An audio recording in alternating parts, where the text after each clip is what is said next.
Welcome back again to Parsha and Pairing with David and Isaac at Kosherwine.com. We are here, Parshas Tzaveh, also Parshas Zachor.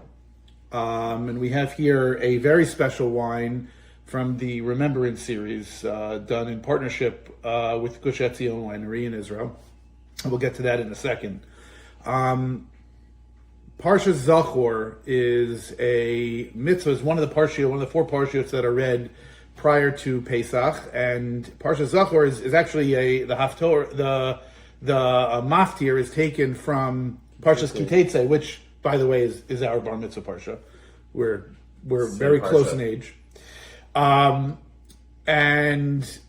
what it discusses is the mitzvah that we have to remember and to stomp out the name and the idea of Amalek. Amalek was, as we just read in Parshas Beshalach, was a nation that chased after us after we left Mitzrayim, and obviously there's a famous war that happened where Moshe had to sit with his hands raised and was helped to, and as he kept his hands up, we were able to overcome in battle.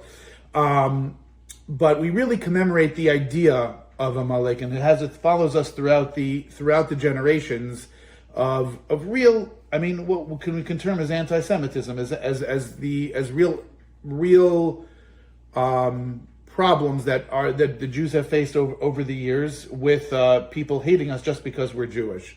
And the wine that we bring here today is part of the Remembrance series, as I said before, which was done sort of to commemorate the lives of people that died al Kiddush Hashem on and after October 7th, either on the day or in the battles since then.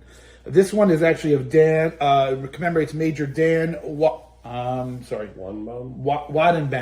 who was nifter on December 1st, 2024. And I read the eulogy that his commanding officer described him as. He was someone that was constantly at the head. He was leading his people into battle, and until he unfortunately succumbed to Hamas. And I guess, David, tell us a little bit more about the series, and then we could discuss the wine. Sure. First, just l'chaim for Dan. Amen.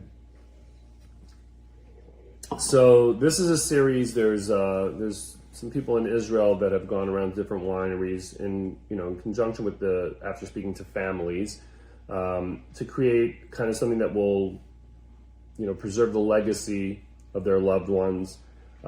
People are always sharing wines on the table, and especially, this is even for Israel. Mainly, these wines are available in Israel. And in the U.S., of course, there's always a demand to support Israel, and especially after October 7th, there was a huge demand for these types of wines. Zachor has like the October 7th wine, right. And then there's other wines in that series, and we felt like bringing in wines with a specific individual, and there were hundreds to choose from, unfortunately. We don't want that. Yeah. We don't want any of these wines. So this is not, we don't really advertise these and push these and put them on sale. This is really, something for the legacy for people to have. You tied it in very well to the Parsha.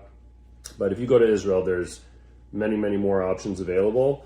And the idea here is that, the families have something where the legacy of their loved ones lives on. I think we carry six different versions on our website, and you can read the bios of the people, or there's limited bios in the descriptions as well. So yeah.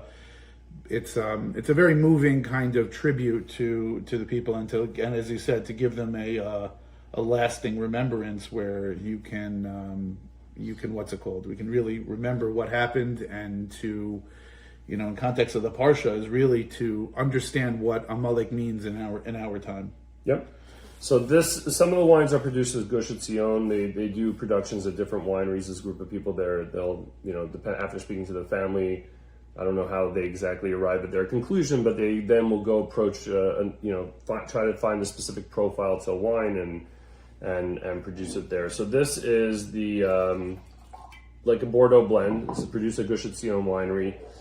It's a young wine, so this is a 2023 vintage, but only spent 10 months in oak, and Gush's red wines are typically spend more time in oak.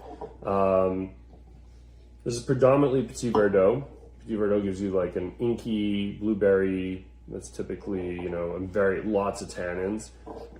This wine doesn't seem as heavy at first, but let's give it a taste and give some notes.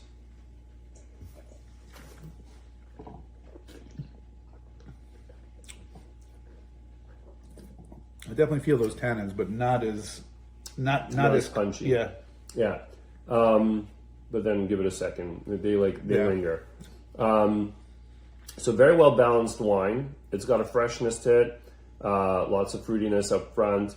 It's got that Cab Franc in there, which is going to give you that herbaceousness and also kind of just like dries out the palate a bit. Last week we discussed Cab Franc as well. With the Merlot, right? Yes.